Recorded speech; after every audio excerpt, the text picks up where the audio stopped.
some people waiting in the chat room. I'll start letting people in, but we'll kick off in a few minutes. Okay.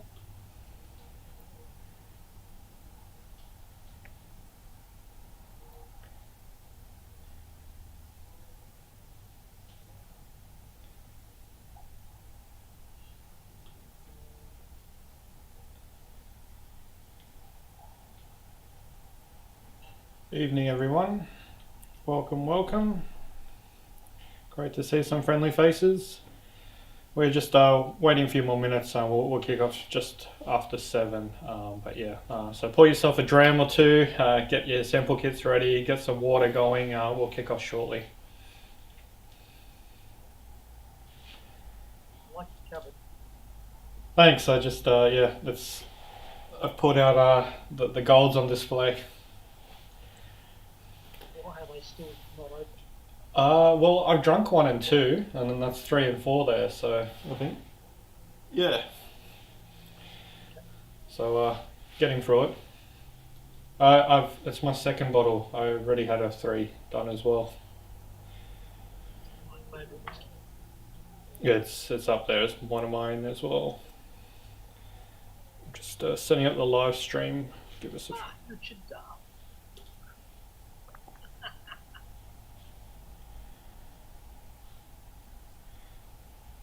And he lives around the corner. Oh, you could have popped in. I'll unmute you. You can say a quick hi. There you go. You're on Hey, mute. Richard. G'day, Ian. Yeah, I could have come around the corner. Hey,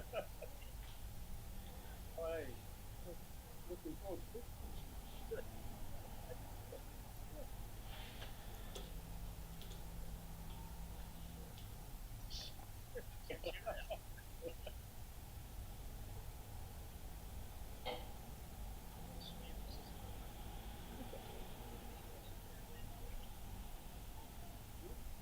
Jackie's not joining this business.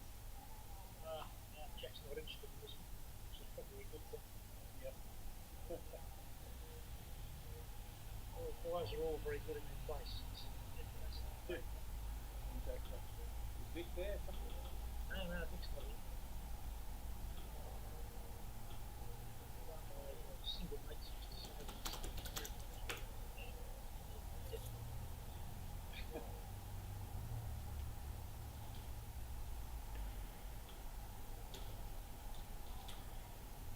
did you find out about this?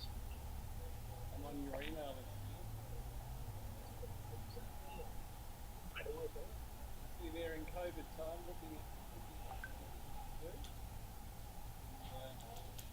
Be the right time. I've done quite a few of these now, they are good.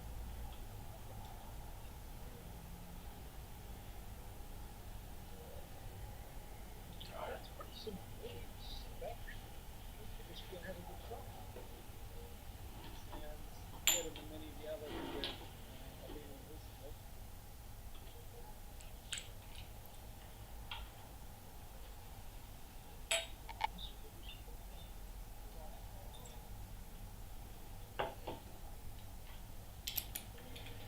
Just waiting a few more minutes for a few more people to join.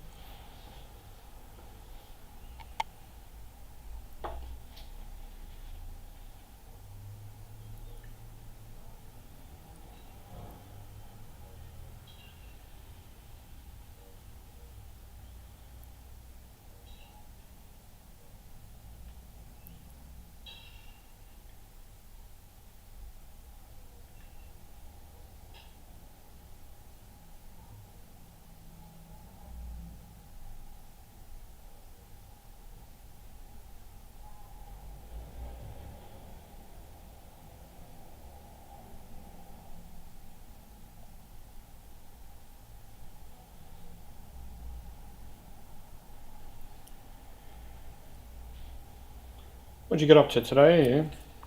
At the distillery or? Yeah, I've done still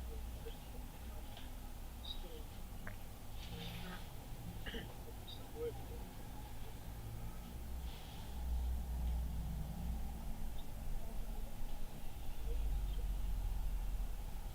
Uh,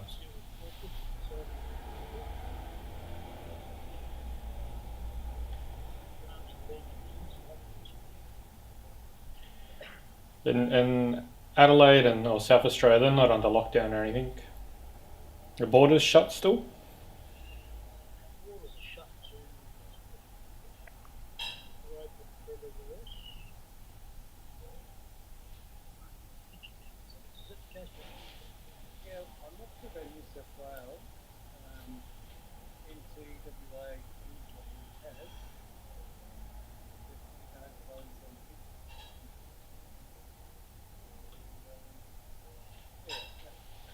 those our friends in Melbourne. Looking forward to getting out. We'll get out online. Where online?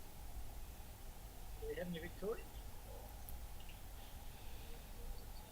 Oh, we've got Lockdown, it's great. Victorians get food. Does that mean you bring more iniquity? Oh, hell yeah.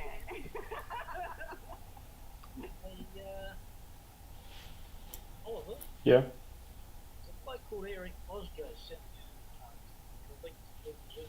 I emailed everyone yesterday, but get him to message the whiskey list on Facebook or Instagram or email us. And Chris, who's doing the admin, he'll email him back straight away with the link. Or send him the one I gave you yesterday that you've obviously clicked on. That will work.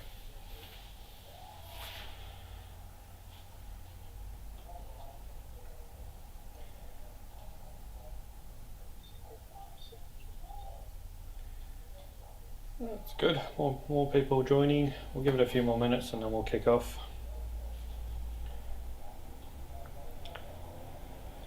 Dimmy, hi Dimmy. We used to work together.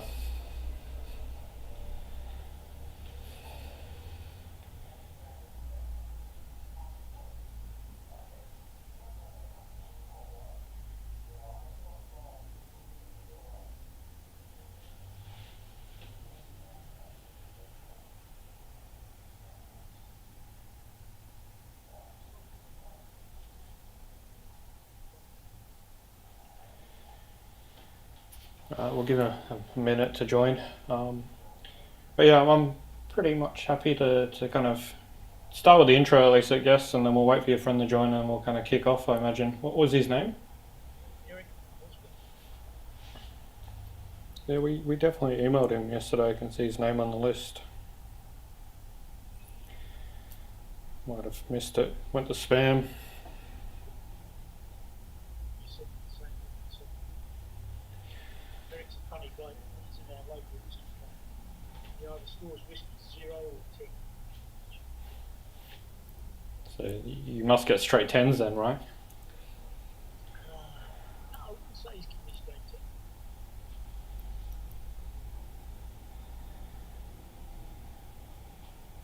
10. Alright, there's a few people have messaged me saying they can't make it, so they'll watch the recording later on. All good, I think we're safe to get started. I'll switch to speaker mode so everyone can see your wonderful face, Ian. I'll just pin myself. So, welcome everyone. My name's Oliver Marood. I'm one of the co-founders of the Whiskey List. So, we're a little whiskey search engine that kind of lists all the online retailers that you can wonderfully buy whiskey from in Australia, with a big specialty and focus around independence. At the same time, we love supporting our Aussie distilleries, which brings us to tonight's virtual tasting, where I guess the Whiskey List and Ian, we've known each other, Chris and Heath, the other co-founders, for over close to a decade, I imagine. So we've been big fans of what Ian and Victor, the two co-founders of Tin Shed Distilling, have been doing since 2013. I think you guys founded, and then got into distilling. There's your friend, I think, just joining now. Just a couple housekeeping. So this is a live audience, but just to keep the noise down, I've just put everyone on mute. If there's any questions, just use the little live chat below, and then in between the presentation, I'll just jump in with your question and ask on your behalf to Ian. That way, we just keep the background noise down to a minimal, sort of acceptable. No one wants to kind of hear all the different slurping noises in the background from everyone. That's just keeps it a little bit sane. Otherwise, yeah, we'll do a little poll at the end to pick your favorite of the night. I'll get that running.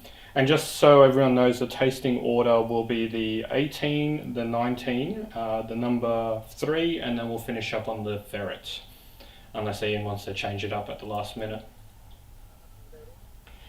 Cool. If there's any other questions, just drop it into the text link. I'll let anyone in who's a latecomer to the session.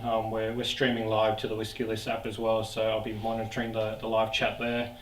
If anyone's kind of didn't want to join the Zoom call, otherwise, yeah, hand it over to you, Ian. Thank you very much for joining us tonight.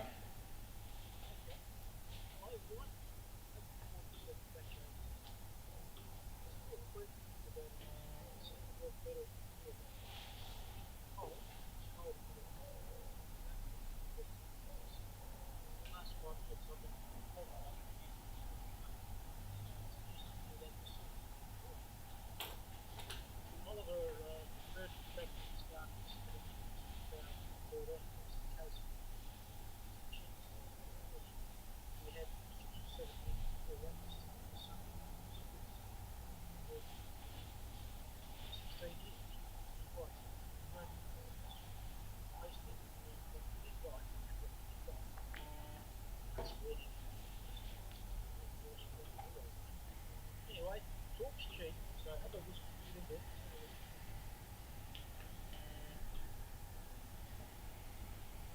Hello, Mary.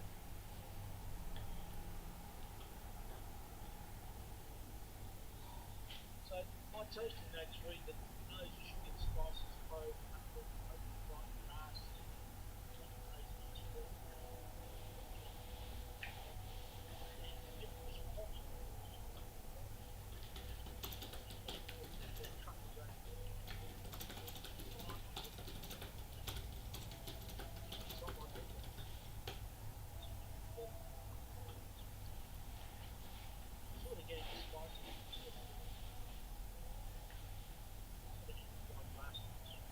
So what casks went into batch 18? Okay, this is made up of 4 casks. All American oak was mixed with 40 sherry, put sherry.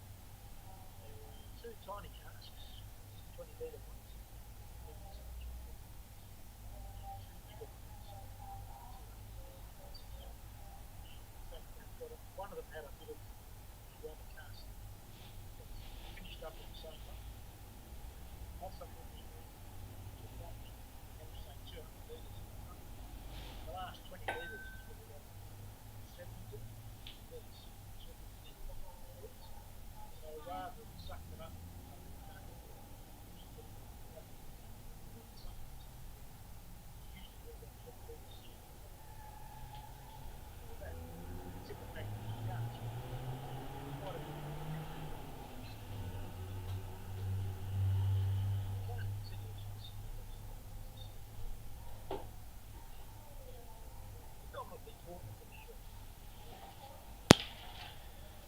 any questions? A few people saying they can't hear anything. Just double checking people can hear us. Can you say something again, Ian? Hello. Anyone want to hear me? No? Alright, we Eric got... Bosco still in his dinner. Richard Dale can hear me. What about David? No visual from Carol Denwood. It's a shame because she's a customer. I keep sending her booze and I don't know what she looks like. Cool. People are saying audio is perfect, so we'll keep continue. And there you go. There's your friend Carol. Oh, hello, Carol. Nice to meet you at last. I can't hear her, which is probably a good thing. Okay. Any questions, comments, or criticisms on batch 18? I'm something that's always struck me, and I only get it from your whiskey, not a typical Aussie note, is this eucalypt note that comes through. Where's that coming from? I have got no idea. I know the one you're talking about. I don't call it eucalyptus. barrels. I'm not sure what I call it. I understand what you're saying. I've got no idea where it comes from. It could just be our warmer microclimate, because we've probably got one of the hottest distilleries in Australia. The only hotter one might be Blackgate. Was that with It's pretty similar to ours, and his booze is very similar too. Is that tin shed equals actual proper tin shed roof as well? So a lot of heat We coming do in. have a tin roof. The tin building's long since gone. It started in my garage, which used to be tin. So it's tin shed in name only. Best of brick construction, to be honest with you, with a tin roof. But it does get up to 45 degrees there last summer. In fact, we had a 47-degree day in Adelaide last summer, and we had 0 the other night. So we get a fair range in temperature. And do you do anything to the casks when you import them in? Do you recooper them or anything like that, or straight into the spirit? Generally not. Depends which cask you're talking about. We usually buy our casks from one or two coopers. We use SA Cooperage down south of Adelaide and Hackham, and we buy or source from them our old port cherry casks. They're usually recharred and remade, even if they're 200 litre barrels, they're still charred. And you can usually pick the char in the whisky. If we're using wine barrels, some of them we rechar, some we don't. And we've noticed that they're different, quite different in the flavours and profiles they contribute. They're not bad. There's no way of saying the charred ones are better than the uncharred or vice versa. It's just they're different. And we use a palette of all different sorts of things to make a blend. And this batch 18 is relatively simple because there's only 4 barrels in it, with one of the barrels having a few other contributing factors. But the Christmas edition, if you were lucky enough to have some of that, we had 22 different barrels in it. So they all contribute different things. And later this year we'll be able to start blending whiskies with bourbon barrels in them. So there's a whole new character and note to our style of whiskies. Our whiskies have always been quite heavy and full of flavour and dark in colour. The bourbon barrels bring tropical fruits and a part of the colour, which is quite a contrast to what you've been used to from us.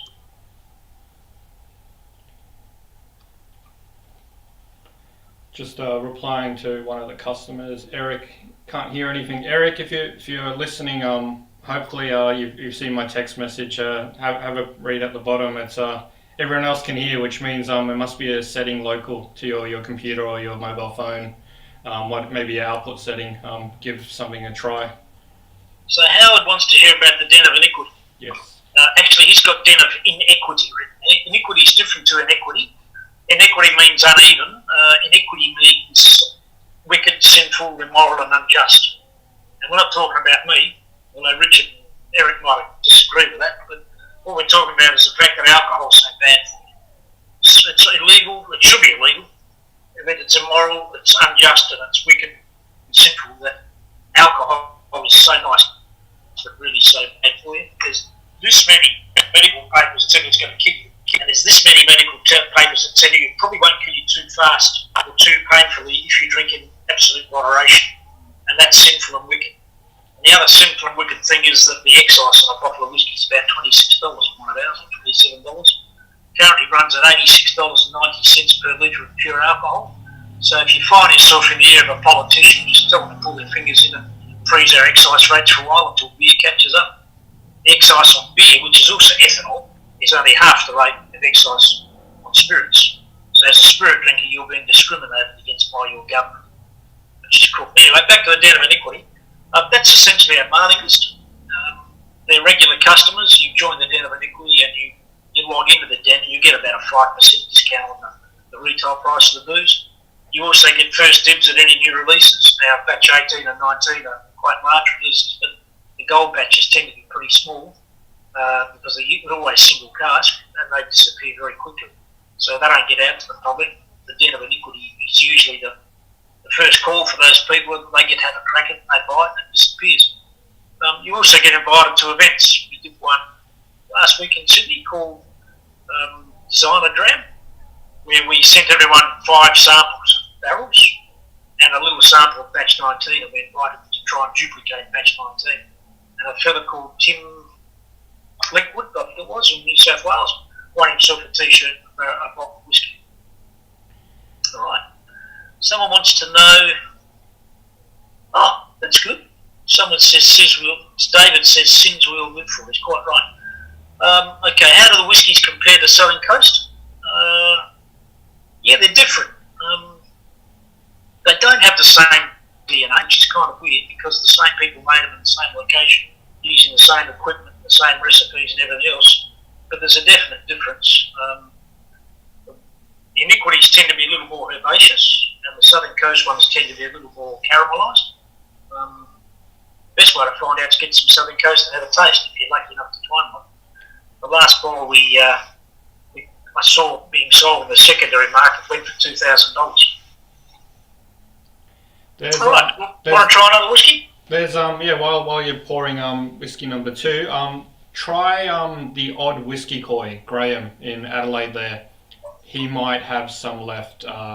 Every now and then some pops up on his store, so good luck. I know he has got some left. He's got some of the independent bottlings we did for him and for the Wheat Sheep, Jade at the Wheat Sheep Hotel.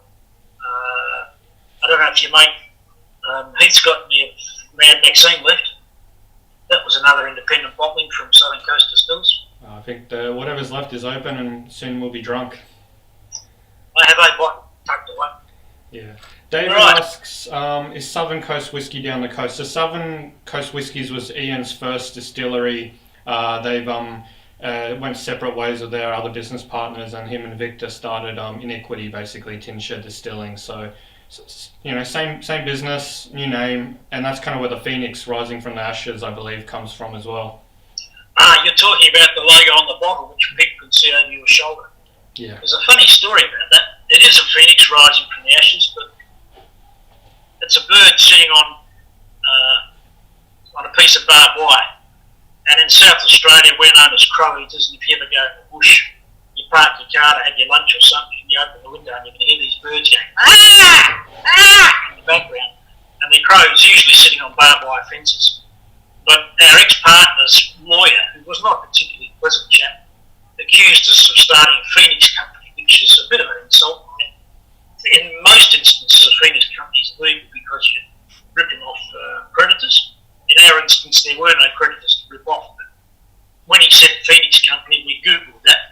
We thought we knew what it meant, we thought we'd check it. And when you Google things like Phoenix company, up came all these images. We thought, oh, that'd be pretty cool on the bottle. So it's an up yours to his lawyer, because we put the Phoenix on the bottle. I love it, mate. I love it. You wouldn't see this kind of larrikindness, in Scottish distilleries. Probably not. They're a bit straight over there, aren't they? No, it's great. Love it. But anyway, try batch 19. Batch 19. That's warming in my hands.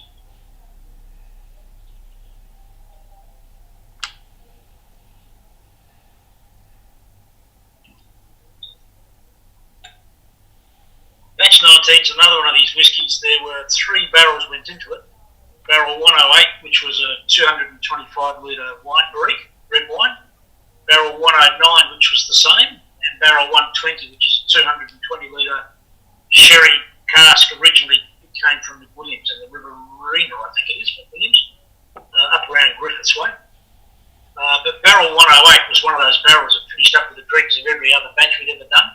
They've been half emptied and topped up again, and so it's got quite a mixed bag of influences in there. There's American oak, French oak, tawny, and a pair of port and sherry influence in there, plus a bit of red wine influence. It's all together. Well, on the tasting notes, I got honey, herbs, chocolate, and mandarin peel. And I think I can get the mandarin peel tonight too. It's pretty unusual for me to get the same notes 2 days in a row. Yeah, that citrus note comes in right at the end. That's quite prominent, as well as the honey, and there's a bit of caramel there as well. I definitely get the citrus notes, and it is like the pith or the skin on a mandarin.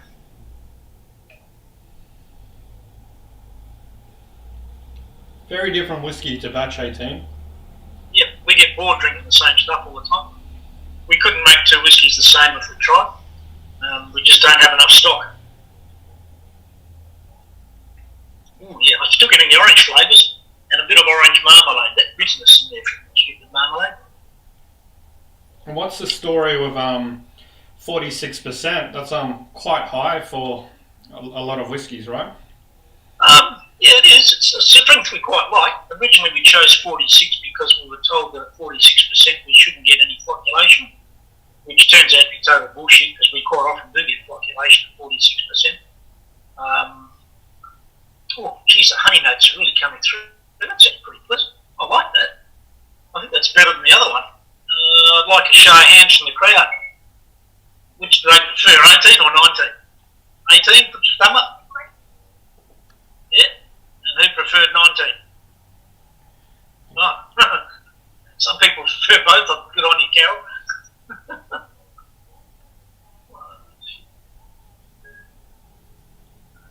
Okay, any other questions? I think people need a bit of time to get deeper into the whiskey. At least Chris L recommends it.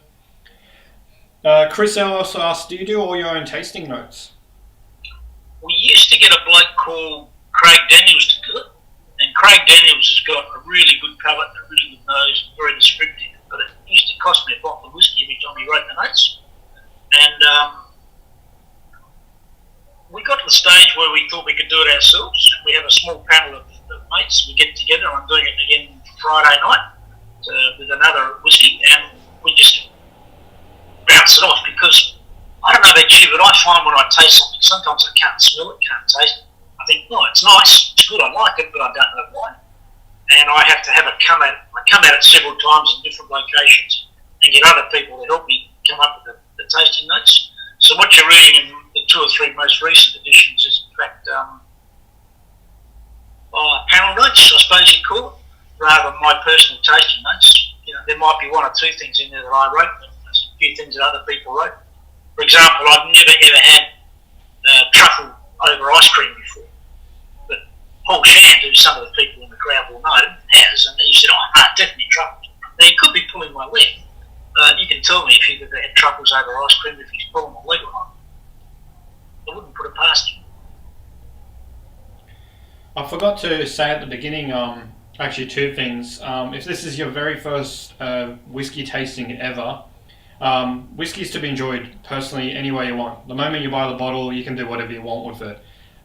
Some people drink it straight, some people add water, chuck some ice in it, some people put Coke in it. You know, it's yours to do whatever you like, but there's 3 main parts to whiskey: the nose, the palate, and the finish. And that's what we talk about, the smelling. That's why everyone's kind of got the glasses up on their nose. The palate is kind of, and the very first whiskey you always taste, your mouth is going to probably get too much alcohol, so it's always good to take a little sip first, swirl it around, swallow, and then take that second sip. And on that second sip is where those tasting notes will really start, you know, empowering your mouth, and you will really start smelling them as well. And that's because you've trained your nose and your tongue to kind of ignore the alcohol and to basically start seeing those other flavors come through. If it's still too overpowering, a couple of drops of water, like just a drop or 2, usually drops ABV enough, so you know, makes it a little bit more palatable, and that finishes that nice warm feeling you feel inside on the swallow, basically. So that's whiskey 101 in 30 seconds. Ian, Yes, Eric. now, how important is the barrel in today's whiskey? Oh, extremely important. Yeah, we've seen a lot back in the old days where Macallan just used to buy all the Spanish sherry barrels. Now, you know, everyone's into port, wine, all sorts, bourbon barrels. How important is it? It is extremely important, Eric. If you taste the new make spirit, you can. When you taste our new make spirit, it's clear and it tastes a bit like yo-yo biscuits. You get a bit of malt in it, and not many people actually know what malt tastes like. But that's all you get. So all of this colour, all of these exotic flavours, they come from the barrel. Otherwise, you'd just be tasting liquid yo-yo biscuits. So it's extremely important. See, this is why I've got a sudden respect for bourbon, because it's virgin wood, and all you do is burn it. You know, and that's the end product is bourbon. You know, whiskey. You can take a used barrel. You can modify things. You can even add things that you know, we don't most probably know what's being added to it. So you know, this is where I sort of see, like at Rockford Distillery, the amount of different barrels that appeared at an auction. You know, I'm sort of thinking, oh, geez, you know, who's experimenting with all this sort of wood? I went down to the distillery, Rochford Distillery, to taste all the barrels for that auction because I was going to look at buying some. And only 2 of them I thought were worth drinking, to be honest with you. Not worth bottling even. And I tasted stuff from his 80-year-old musket barrel, and it was all pretty new make. It was just too young. I suspect there'll be some interesting whiskies and some interesting stories with another year or 2 under their belt. But right now, they're not worth buying and not worth drinking. Do you have to pay the $86 excise up front? No, the excise gets paid when it gets in a bottle and sold. So at the moment we've got 500 bottles of batch 19 sitting on the shelf, no excise paid. When it goes out the door, the following Monday I have to pay the excise. So I pay the excise every week. There wouldn't be too many people that would be legally allowed to purchase any of that stock, would there? What, Rochford stock? Yeah. Yeah, anyone can buy it. It's just that I can buy it and not pay the excise because I transfer it under bond to my warehouse. You don't have a bonded store as a warehouse, so you have to pay the excise. Yeah, up front at $86 when you took it out of the bond store, yeah. Now, there's a few other little people adding things here. Well, Someone said that how many bottles do we make per batch? We did just under 500 bottles of batch 19. We did about 5,500 bottles of the Christmas batch last year, nearly 6,000. It varies depending on how much is available, how much we need the money, because most of our whiskies are still younger than we'd ideally like to be selling them. They're still perfectly good to drink, as you can tell, but we'd like to get an extra year or 2 into them, so we're not bottling any more than we have to. Yeah. Okay, let's have another question. Someone's obviously got some chocolate there. Buttering 500ml bottles. Okay, we did 500ml bottles because at $160 a bottle retail, in the middle of the COVID environment, there's not a lot of people who have a spare $160 in their pocket. We have some half-litre bottles because we're doing some vodka in them next week, if not this week. That'll be next week. It's only 1 day left in this week, isn't it? So we thought, well, why not put some whiskey in it, basic package, it doesn't cost anything, and see if we can get it out the door at $99, which we've done. It's really just a price point thing for some people who'd rather drink whiskey than look at a pretty box. What's the next question? Do we have to take care of our barrel selection? We sure do. The contaminants that affect winemaking aren't so important with whiskey. But the only one you get is mould you don't want. Everything else doesn't seem to matter because this Brettanomyces thing that they get in wine, which tastes a bit like Band-Aids, guess what? Lefroy and Lagavulin would love to buy those barrels, I'm sure. Yeah. But it makes a big difference to the end product. What's the chocolate of my choice? Gold Batch 5. Vic, my business partner, is a chef, and he does make up a mixture of chocolate and orange zest for when we do tastings. And that chocolate, which is a dark chocolate with the whiskey, is just sensational. Because most of our whiskies seem to have a sort of citrus note in them, or a lot of them do, and it just highlights the citrus note in the whiskey. And it highlights the citrus in the chocolate. So it's a case of 1 + 1 = 3. Almost everyone who tries it goes, wow, that's fantastic. Alright, what's the next question? We don't have one. Alright, so do you want to hear any more about batch 19, or do you want to tell me about it? do you have a favourite barrel type, cask type that you enjoy working with for flavours, or a bit of everything? Interesting question. We've always liked port barrels. We started out buying sherry and port because sherry was the big thing. The whiskey that got me to drinking whiskey was Apune, which is a big sherry whiskey. Loved it. So I wanted to make that sort of whiskey, and I'd like Macallan as well. But then we couldn't buy sherry barrels. They were a bit hard to come by. So we buy port. I prefer drinking port to sherry. Or at least I used to. That's starting to change now. So we bought a bunch of port barrels, and then one day we couldn't buy any port and sherry barrels, and I needed to put some spirit in barrels. And I was offered some bourbon barrels. So I said, okay, give me some bourbon barrels. And I filled them and put them in the back of the warehouse and forgot about them for a couple of years. And then one day Vic walked past and said, oh, what are these? Let's give it a go. and they tasted very nice. So now we're going through a period where we're filling a lot of ex-wine barrels and a lot of bourbon barrels. But we find the ex-wine barrels, especially the red wine barrels, are a bit tricky because A, you get tannins from the wood, and B, you get tannins from the red wine. And when you get too many tannins in the whiskey, it tastes astringent and goes to shit. So we have to be very careful how much time they spend in a red wine barrel. And it's different if it's a charred one, scraped and recharred, or if it's just a virgin wine barrel that's only had wine in it. So we are continually assessing the barrels and saying, oh, too much in that barrel, let's take it out, put a different barrel. Or we've got barrel 120, for example, which is a big component of this particular whiskey. Wasn't quite good enough to drink by itself, but it extended the 108 and 109 beautifully, and the whole thing just blended together very nicely. Questions are rolling in. Have you ever considered a peated release? Pleated or peated? Or I imagine he mentioned peated, but pleated, yeah, sure. Okay, we have, and that'll come into the next whiskey. I'll talk about peat and smoke in the next whiskey batch 3 with the gold label, because that is primarily a smoky whiskey, believe it or not. Well, someone's beaten us to it. And all right, well, let's get into gold batch 3 then. Cool, and while we're pouring them, are there different types of oak used? So you've got your European oak, which is like your French oaks, etc. You've got American, which is ex-bourbon oak. There's a few others, there's Russian, there's a Japanese. I don't think Ian uses every single type of oak, but you probably use the most common ones. We use a lot of American oak because that's most common. We use quite a bit of French oak because that's what most of the winemakers use, and that's why most of the wine barrels therefore would be by second hand.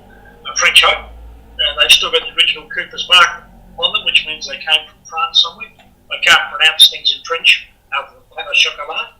That's the total extent of my French vocabulary. But yeah, we do pay attention to barrels.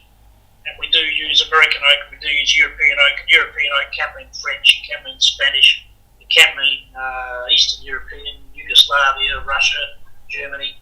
And there are about 40, I think, different species of oak which are useful for barrels. Barrel making is not easy because oak is sufficiently impervious that it doesn't leak too much. It's sufficiently flexible when heated that it can be bent, and it's strong.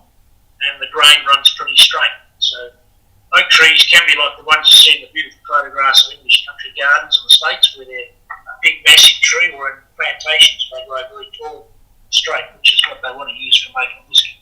And the average whiskey barrel comes from a 200-year-old tree. That's Believe it or really not, cool that's fact. sustainable. All right, I think the comments are already number 3, the mouth watering, the nose. Let's jump into it, Ian. I haven't even poured one yet. Well, while you're pouring it, just a quick shout out. This is all to help Ian out. So the whiskey list, you can actually download the app, you can visit the website, you can actually rate your favourite whiskey. So the more ratings you give Iniquity, the higher it turns up on the page essentially. So if there's any of these Iniquities that you like, download the app and give it a quick 5-star rating, and that will go a long way to help Ian out and the crew there. Can you get 10 stars? We can maybe do an exception, but yeah, sure. Let's see. We'll chat to Chris and see what we can do. Okay, somebody asked about pleating whiskies. We used to do a peated whiskey. Batches 6 and I think 9 were peated, and gold batch 3 and 4 are peated or smoked. We don't use the sort of peat that they use in Scotland, so it doesn't smell or taste anything like a Highland peat or an Island peat from out of Scotland, because for the very simple reason their peat's made up of moss, sphagnum moss, pine needles, deer shit, rabbit shit, that sort of stuff. And ours is made of eucalyptus plants, gum trees, wattles, kangaroo shit and rabbit shit and that sort of thing. So it's a whole different vegetable matter that goes into making peat. And in South Australia we do have peat, but it's nothing like the Scottish peat or even the Tasmanian peat. And we augment that with a bit of mallee root smoke. And when you do it the way we do it, which is called the lark method, where you have malt that's already been malted, and you put that in basically an overgrown smoker, and smoke the peat at the bottom, and you have a cake tin sitting on a gas burner, and you throw the peat in there, and after a while it starts to you turn the heat off and close the door, and the smoke gets through everything.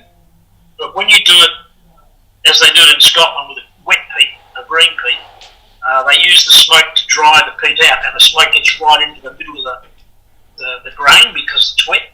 With our method, we spray or mist a bit of water over the grain, and the smoke sticks to the outside. And when you ferment it, you can still smell smoke, and when you distill it, you can still smell the smoke, but it's nowhere near as intense as using a Scottish peated grain or an English peated grain. We won't do that because if you want to use an English peated grain that comes out like Lafroy, just buy a bottle of Lafroy. It's cheaper and easier. Why reinvent the wheel? We want to do something uniquely Australian.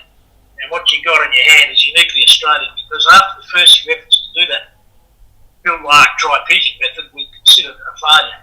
So we just upped the volume a fair bit and we peated the living daylights out of it, smoked the living daylights out of it. Normally we would have only smoked 30% of the grain, but we smoked 100% of the grain in this instance. And we didn't smoke it for a day or two, we smoked it for 2 or 3 weeks. And when it came out of the still, we thought we'd stuffed it up because it stank, really stank, worse than optimal. So we put it in these 2 identical 100-litre American oak port barrels we got from SA Cooperage and then re-scraped and recharred. And after about 6 months, we kept checking it every month, and the smoke sort of started to disappear. And we thought, shit, by the time this is 2 years old, there'll be no smoke in it. But what happened instead was it got honey notes. And the honey notes were so intense that we got a bit excited after 18 months because we thought, this is a ball jar of a whiskey. Come 2 years, we're going to bottle this and we'll win some medals. 2 years came, the 1st of November 2015, I think.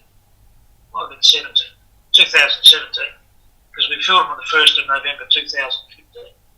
And it tasted like shit. If you're familiar with sine curves, they go like that, and it's the same with maturing whiskey in a barrel. 1 month it'll taste really up here, be very high scoring, the next month it'll be down there and taste like shit, and it just oscillates. As it gets older, the oscillations become a bit flatter and a bit further apart, so it stays more stable. But anyway, it was no good to bottle it 2 years, we were so disappointed. And then 2 years and 9 months, we just walked past and pulled the bung and had another taste and thought, shit, that's nice, let's bottle it today, before it changes. Hey Ian, there's a few questions coming in, but I actually had one.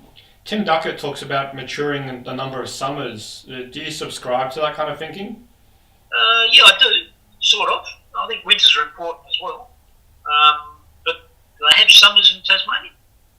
I think parts Peter Belgrove probably gets, the 40-degree day, once in a blue moon. I was down there one year, actually bringing a boat back from Hobart to Adelaide after the Hobart race, and it got to 39 degrees, and the boat was parked in Constitution Dock, and they've got that swinging bridge there that's made of steel, and it got so hot it expanded and they couldn't open the bridge. Wow. So it does get warm down there occasionally, but nothing like our 47 degrees.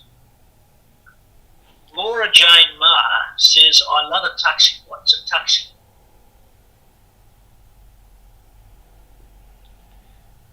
No answer? Okay. She might reply in a second. I think earlier on she asked, how'd you learn your trade? How'd you get into the whole business of whiskey making? Oh, okay. Tuxedo Cat, okay.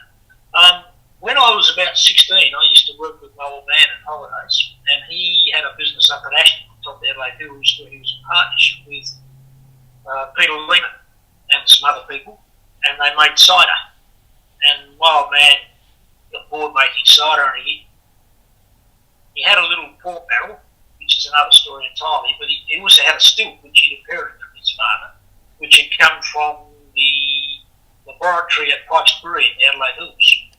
So he thought he'd make some Calvados with Peter Lehman's input, and it tasted shit. It was terrible. They stuffed it up badly. But that was my first experience of distilling.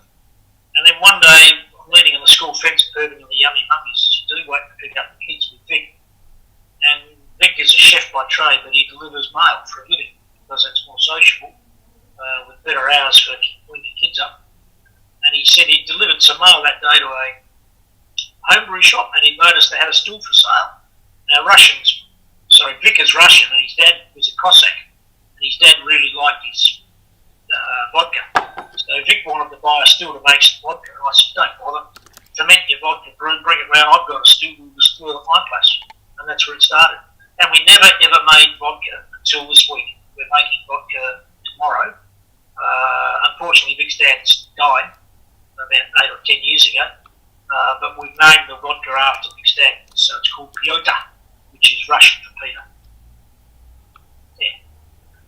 So how do you get your hands on a bottle of batch 3? You can't. All sold out. I've got a couple tucked away for my old age. How do we prepare a barrel? Okay. What we do with the barrel is we make sure it doesn't leak. And we do that by putting hot water in it. When we're running the still, we get a lot of water. It goes through the condenser, it comes out about 50 or 60 degrees. And we used to just pour that down the drain, but now we recycle it, chill it down and reuse it. But we take that hot water and put it in the barrel, so if there's any leaks, as the wood gets wet, it swells, and that stops the leaks, hopefully. So that's the only preparation we do, really, apart from putting it inside and having a smell. If it smells good, it probably is. If it smells bad, it probably is. We won't use it. Okay. How can drinking batch 3 be like listening to Jeff Buckley? Who's Jeff Buckley? I'm not sure. I've no idea. Singer died in '96. Okay. One question. I was just thinking out now. Sorry, just to answer Penny, how do you get a bottle? There's this wonderful website called the Whiskey List. You just type it in, Iniquity Gold Batch 3. There's 3 retailers who I've got a 1 or 2 bottle left, all independent bottle shops. So it's quite pricey these days, but it's a collector's item. Actually, Ian, I believe this won Australia's best whiskey at one point, right? I don't remember what one what, to be honest with you, but it picked up a gold medal at the World Whiskey Awards. So did Batch 12, and so did something else. I can't remember. We've entered that event 3 times, 3 whiskies, and we won 3 gold medals. Because I believe the Batch 3, the Gold Batch 3, picked up best Aussie mainland whiskey or something from memory. I'll take your word for it. Yeah. I'm not that fussed about medals, to be honest with you. It's nice to get them, but by the time we put a whiskey in a competition to get a medal, it's generally all sold out, so it's history. It's not really relevant. This is 60% alcohol, by the way, this one, if you didn't already know. And that's why it tastes quite a bit different. And tonight it tastes different to the last time I drank it. It's really quite dry, the finish. None of this is sensational, but the finish, the taste, the colour, are different to the last time I drank it. And very, very nice, just different. And what's the process, I guess, batching up a gold batch compared to your normal batches? So you've got 19 normal batches out now, but you've got 5 gold batches, I understand. What's the difference between the two? Okay, the difference is about $130 a bottle. So if you're selling a bottle of whiskey for $280, I think it's got to be pretty damn good whiskey. And I send Vic out in the workshop every month and say, okay, Vic, go and pull some samples, and he brings them back and he tastes them. Every now and again he'll say, try this one. And I'll say, shit, that's good. He'll say, yeah, it is. And we decide it's just too good to go into a batch with a whole bunch of other whiskies. It detracts from it. That's a gold label. It's a really superior whiskey, basically. And I really like batches 19 and 18, but I think this is superior. And I think it's worth the extra money. Luckily, so do a few other people. That's good. And it's a question I've been asking kind of all the distillers. Is your distillery, your angel share, I guess, and does your ABV, increase in the barrel over time or decrease? Our ABV goes up, and that's not so much because of the temperature as it is because of the humidity. If you can imagine you're a water molecule sitting inside a barrel in Scotland, it's wetter outside the barrel than inside the barrel, so you're not going anywhere. But a water molecule sitting in the barrel in Adelaide wants to get outside in the sun and enjoy himself and get the suntan. It's just all got to do with osmosis, I suppose, because it goes through the barrel and it's drier outside than inside, so we lose a lot of water as well as a lot of alcohol. And our angel share varies a bit. It gets up to as much as 15% in some of the barrels and sometimes, but it's never less than about 9 or 10%. That's, yeah. What's and the typical age of your batches for a barrel? Because they're a blend of barrels, they're typically minimum's obviously 2. The rum you're about to taste ferret is 6 years old. And most of them would have 3 and 4 year whiskies in them, and perhaps a bit of 2-year-old. But because it's got a little bit of 2-year-old in there, we can't call them 3 or 4 or 5. It's the age of the youngest whiskey.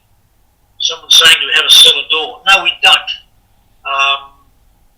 We probably should, but we don't. But we do live in it. We are occupying a salubrious part of the industrial west, right next door to a rubbish dump in the Torrens River, the Torrens Drain. So it's probably not the most conducive site for having a cellar door. But if you're in town, give us a call, drop around. We're more than happy to see our friends. We just have a lot of friends, that's all. And we'll show you around the distillery, give you a taste of a few barrels, hopefully sell you some whiskey and send you on your way. That's awesome. Right. Shall we jump into the ferret?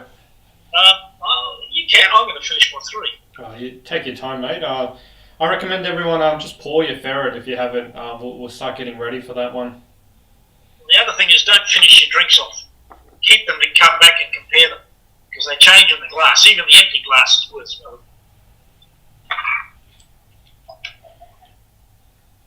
That number 3, I've tried it and I've drunk a bottle already before. To me, it's actually tastes better now. I don't know why. It gets better. Well, number 3 was not quite 3 years old when we bottled it, and maturation's a bunch of chemical reactions that take place, some of them quite slowly. And I think because our Australian whiskies are bottled so young, some of the chemical reactions are still taking place in the bottle. Hopefully they always turn out better. Oh, that's good.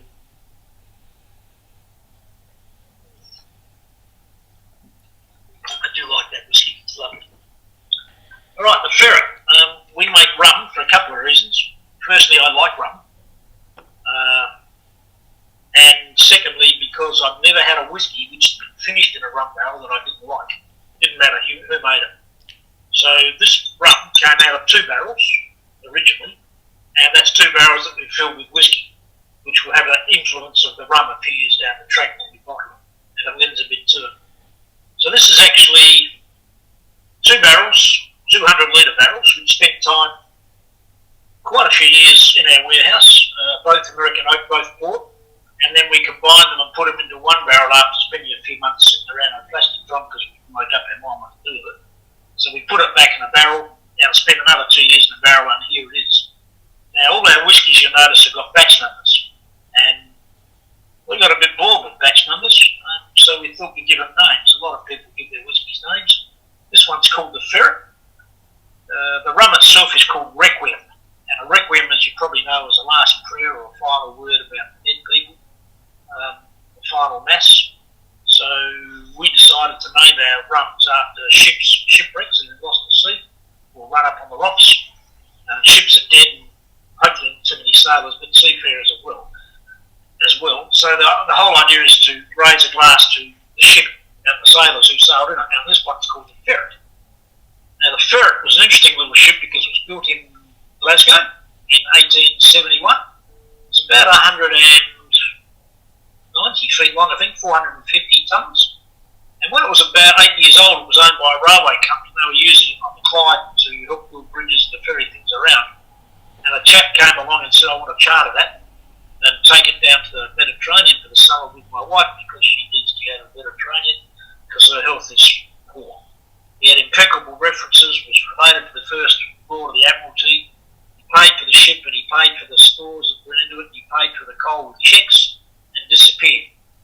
The cheques subsequently bounced. The ship was last seen sailing through the Straits of Gibraltar, waving to the lighthouse and making a signal saying all was well on board. And that night they turned the lights out, turned around and steamed out into the dark through the Straits of Gibraltar and disappeared down to Rio de Janeiro.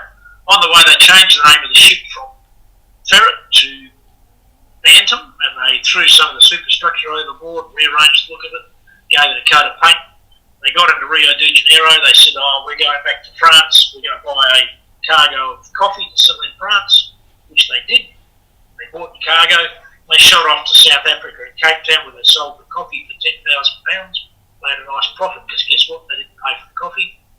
Then they set off from down to Albany in Western Australia, where they refuelled, and they went to Melbourne. And they were sailing through the heads of Melbourne, the entrance to the Port Phillip Bay, which is called the Rip, and they went past Queenscliff. Sitting on the end of the wharf at Queenscliff was a Scotsman called David, was the copper there, and he was reading the Scotsman newspaper, and written on the page he was reading was a story about the ferret with a photograph just as the ferret steamed past. And he thought, oh, that's a bit suspicious. And when the ship got to Melbourne, he got under his comrades at Port Melbourne, and they went and had a look at the ship and discovered the name India was painted over the top of the name ferret. They could still see it if they looked closely. So they arrested the crew, tried and convicted them, and the ship got sold to the Adelaide Steamship Company. And it saw out its remaining years in the Gulf trade in South Australia, going from Port Adelaide up to Whyalla and Port Pirie and Port Lincoln and so on. And in 1904, I think it was the first ship on the scene when another ship called the Ethel ran aground at Reef Head, the very toe of York Peninsula. 17 years later, November 1920, in fact, so it's almost 100 years ago, it ran aground itself in heavy weather and fog on the same beach, just right next door to where the Ethel was. And in a strange quirk, this became Australia's version of Whiskey Galore. Do you remember that movie the Scots had, the story where a ship was wrecked and whiskey disappeared and the locals were hiding it? Well, this particular instance, the part of the cargo on the ferret was beer, and the locals, including the coppers, got into the beer and all got pissed. So that's just to the ferret. So raise a glass to the ferret. So what do you think? Cheers to the ferret. Couple questions. Love the story. What is rum for all us whiskey drinkers? There's a couple comments. Is sugar-based molasses? That's as far as my knowledge on rum goes. There's different sorts of rum. This rum is made from molasses, and molasses is a byproduct of the sugar refinery. It's the crap that's left, basically. So there's fermentable sugar in this black sticky mess. You've probably all had molasses. It's quite yummy, actually. It's often used just as food for cattle. Eric, I've got to see that movie promo poster. Thank you. So anyway, it's made from molasses. You mix molasses with water, chuck in the yeast. You tend not to make it too rich a mix because the yeast won't get started. Then you add more molasses and a bit more water, and eventually it'll ferment out. It takes longer to ferment than the grain. Typically, a malt fermentation is 3 to 7 days. With rum, it often takes 2 or 2.5 weeks to ferment out. And then you distill it twice the same as you do with whiskey, and whack it in the barrel the same as you do with whiskey. But it's got a totally different flavour. So what you can smell there is the molasses note. You even get a sort of a bit of a brown sugar taste in the middle of the tongue. This is so easy to sip on. Like, you don't need to mix it with Coke. You don't need to mix it with Coke, but in the interest of science I have, and I really can't say that Coke does much for the rum, but I've never tasted better Coke than I had on this. It was fantastic. That's a fair point. Chris L asks, appreciate your thoughts on the growing rum industry in Australia, Ian. A couple distilleries now doing both. Yeah, there's quite a few distilleries doing both. The best exponent would probably be Mark Watkins, Cairns. He does a rum called Iridium. There's another crowd called Blackgate, which is Brian and Ginny's Hollingworth. I can't pronounce the name of the town, but they're in the middle of New South Wales. Minuchidor. So what is it? Minuchidor? Minuchidor? It's... It was Bundoora.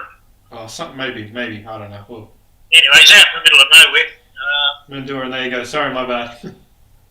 Mendoran, that's it, Mendoran. Yep. Who else is doing both? You've got the Mark's obviously doing both. You've got Burnley in Queensland. It's probably Australia's longest running distillery. Riverbourne, good. Riverbourne, yep. Marty, Jawaja, they've just started doing a rum, I believe. Yep. You've got Hoochery in up north your way, right? Yeah, but they don't make a lot of whiskey. They do make some corn whiskey, I think, or Spike used to. I'm not sure if he's dead now, so I'm not sure if his wife's still his daughter is still making corn whiskey or not. He was a funny bloke. Nice. Yeah, lovely fella. Yeah, rest in peace, Spike. He was one of the originals for the new age of distilling, right? Yeah, he's a funny bloke. He's American. He came out from, I'm not sure which part of America it was, either California or Ohio, and he came out to sell seeds to people who were growing crops because his family business was the seed business, and somehow he finished up in Kununurra planting corn and doing other crops up there, and he had this bright idea to make rum, start a distillery, and that was I don't know, well over 20 years ago, I think. Is there a plan to do a rum barrel matured Iniquity whiskey? Yeah, there sure is, and we've already done one. Batch 3 was done in rum barrel. I think the question is, are they going to do it in your rum barrels this time? Yeah. Well, that was a rum barrel. It was a rum barrel left over from the Southern Coast Notes. Yeah. So, how much spirit do we make a month? That depends on how much we can afford to make.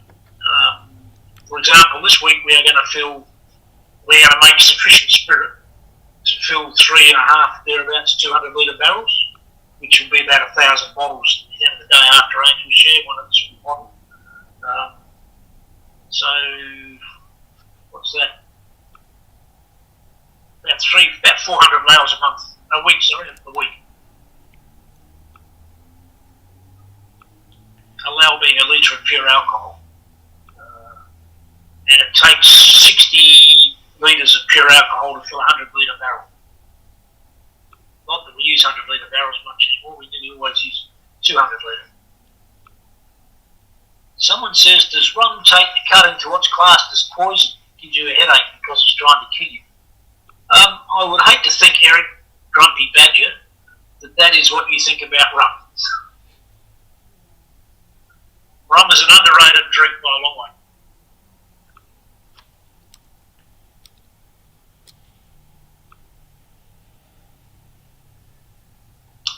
Who else is asking questions? I think it's a good time to poll the group and see what everyone actually was their pick of the night. Yeah. I'm just there used to be a polling feature in Zoom. I don't know if they've actually removed it, but we can always just get everyone to vote in the chat as well, basically, or we can get the thumbs up again. It's a worthwhile exercise to go back to the whiskies now you've had a bit of rum.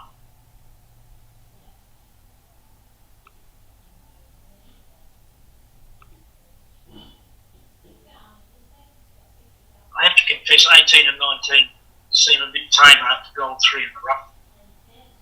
Right, so that ABV on the 60% will your palate's coated in it now, right?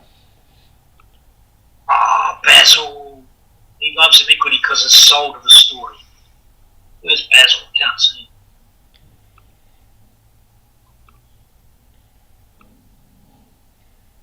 There's Basil. Oh, there you go. I recognise Basil. Yeah.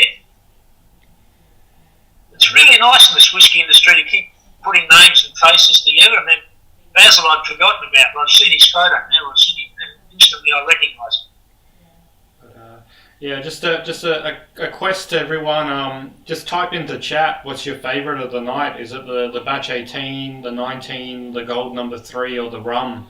Just put it in, and we can do a quick tally up and see what everyone thinks. Okay. I'm interested that Basil and Paul have gone back to the lower strength whiskies, which I've just nosed, and it seems pretty tame to me.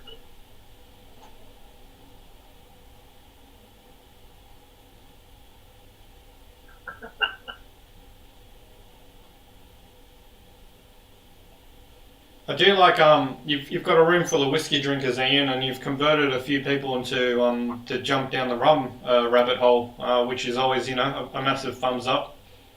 Yeah, well, there's not a real lot of difference in the way you produce it. You're just using a different source material, and the flavour and characteristics of molasses are so heavy and so strong that it comes through with a much more dominant flavour in the finished product than the malt does. Because all these whiskies, you're really hard pressed to find the malt. If I tell you that malt tastes like yo-yo biscuits, can you identify yo-yo biscuits in any of those whiskies? No. Probably not. But if you tasted molasses, then you taste the rum. You say, yeah, I can get the molasses in that. So the contribution of the barrel is not as dominant in the rum as it is with whiskey. So I'm doing a very quick tally. The gold number 3 has come out front at least by 50%. But there's a question for me, what bottles are behind me? Batches. So I'll show you. I've got batch number 13, which I've drunk a lot. Heath, one of the other co-founders of the Whiskey List, sent me a case of it. So 5 are down. I've got gold number 4, which I've yet to open, so never tried it. I have a lucky bottle number 3, which we just enjoyed. I've already drunk a bottle, and like I said, it's actually tasting better than ever, so I might crack into that one soon. And I've got a mini, I think this is your first mini ever produced, batch number 11 as well. Batch 11, that was lovely. That was really nice. The gold batch 4 is the same spirit as gold batch 3, bottled on the same day in the sister barrel. But that was filled as a 4-year-old, as opposed to 2 and a bit. And it is equally delightful, but more what's the word I'm looking for? It's less easy to determine the flavours. And I find that with really old whiskies, a young whiskey, you say, yeah, that's got apples or cinnamon, or it's got whatever you like to pick as a flavour. You can say it tastes of stone or whatever. But with the older whiskies, it's much more homogenised, much more integrated. It's much more difficult to pick out those nice flavours. In fact, some people actually describe the taste in colour. They taste in colours, and I get that a little bit. For example, batch 19 tastes a bit reddy orange to me, which is synonymous with autumn leaves and those sort of flavours. So batch 3 gold's a bit green. A few people holding up their bottles. David Till, I saw he had the batch number 11, but the larger bottle. Stephen Walsh, batch number 1. That's a hard bottle to find, mate. Well done if you got one of them. And Basil, I can't tell. I think that's gold number 3. I'll just unmute you. Hopefully. Eric's actually got one of my bottles. I didn't know he did that. Can't leave the number, Eric. Yeah, Eric, I can see 46%. I don't know what bottle it is. Number 4. There you go. Basil, what have you got? 16. 16 was what we called a breakfast whiskey. That was an absolute ball carrier. It was so easy to drink. Basil, I've unmuted you. What number you got? That's the Christmas edition 2019, which came out last time. Have you tried that? Oh, yeah, I bought 3. I had 2, and then I've saved 1 for the collection. And is it any good by your thing? Oh, I love it. Love it. Good. If you got more, send it my way. No, we've got 1 tucked away in the museum. That's all it is. All right. So this is going to stick around for a while, I think, because I've already had 2. Good on you. Cheers, Basil. And Stephen's just commented, like Pokemon, I've collected them all, mate, including all the golds. Yep. Mate, you've I don't know anyone who else has the full Iniquity collection, so props to you, mate. I don't have one. I make the stuff and I don't have a complete collection. So yeah, we kind of staggered this out for an hour, and I appreciate everyone kind of hanging around for the whole thing. Is there any other questions, or we can safely release Ian back to enjoy the rest of his night? That's all right. I'm quite happy to stay here. I'm enjoying it.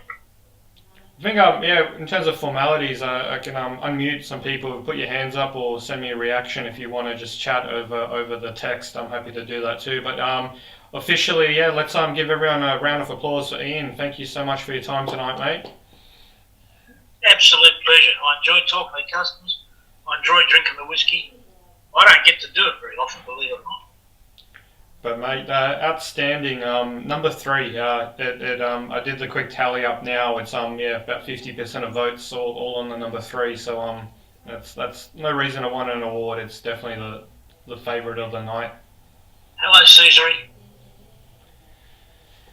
What's he saying? Let me unmute him. There you go, Caesar. Yes, thank you. Very good, Ian. I love your stuff. Good. I just sent you another bottle the other day. Yes, I have. I've received them today. Thank you. That was fast for Australia Post. That was very fast because my tasting whiskies only arrived at 4 o'clock today. I was stressing out of my brains to got the postman down the road, and I said, bring him down. Oh, it's good to see you again. Yeah, good to see you too, Ian. Drop past next time you're in town, or in that part of town. I will, definitely will, absolutely. Actually, Okay, catch you then.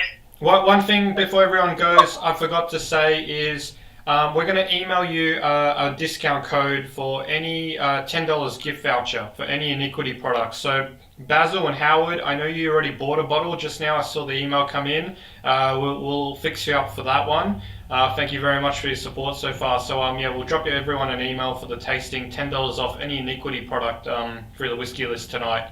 That will last about a week, that discount code. So yeah, thank you for joining us tonight as a token of appreciation from the whiskey list. It's nice to put some faces to names I know. Who's that with you, Carol?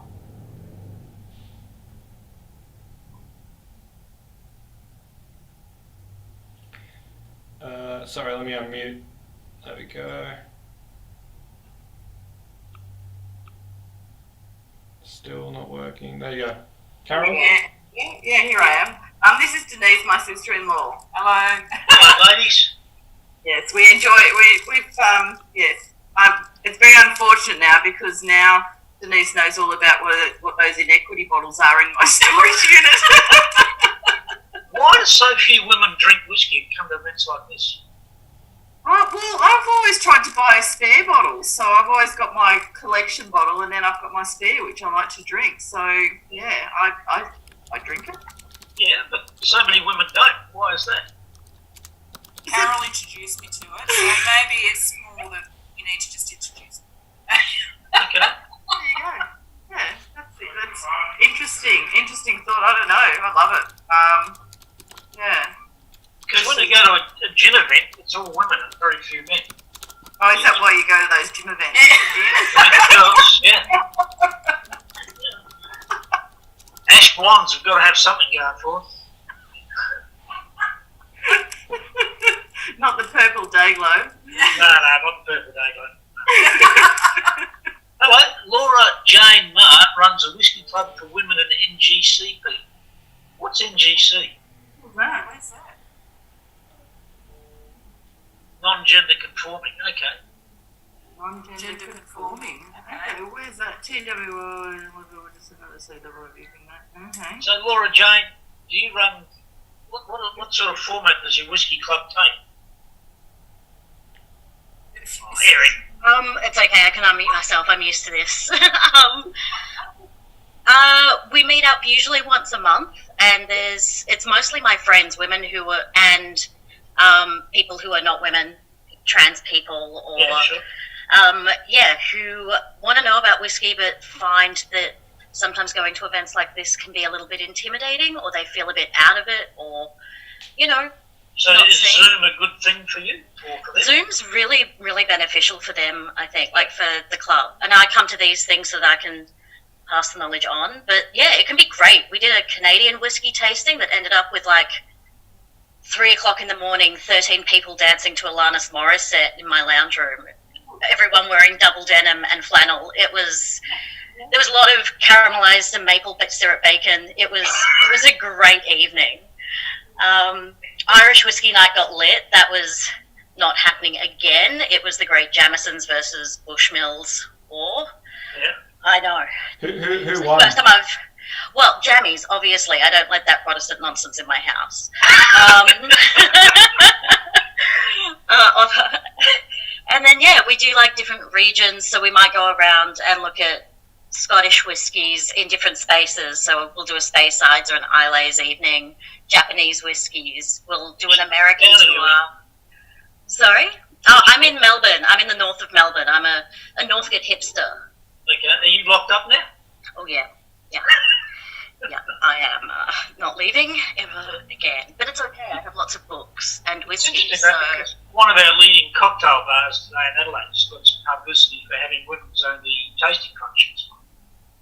Oh, really? Yeah, run by women in the bar. The bartender's a male, but everything else is female. Yeah, and there seems to be a growing thing called hello. What's women are now favouring whiskey in Sri Lanka. Yeah. Cosgrove saying perfume was women's whiskey, but Eric would say that. Good on you, Eric. Lara, David's asking, my girlfriend would love to know more. How does someone get involved in your whiskey club? Well, mostly it's people I already know, so it'll be my friendship group, but we do have other people who rock along. And yeah, like if you're Melbourne based, shoot me an email where, hold on, I'll just put I think that's it. It's associated with my book club as well. Book club. Is that a synonym for women's alcohol? I mean, largely. Yeah. Sorry. I just said that to Eric and said to everyone. Yeah, there's a lot of Pinot Gris that happens at book club.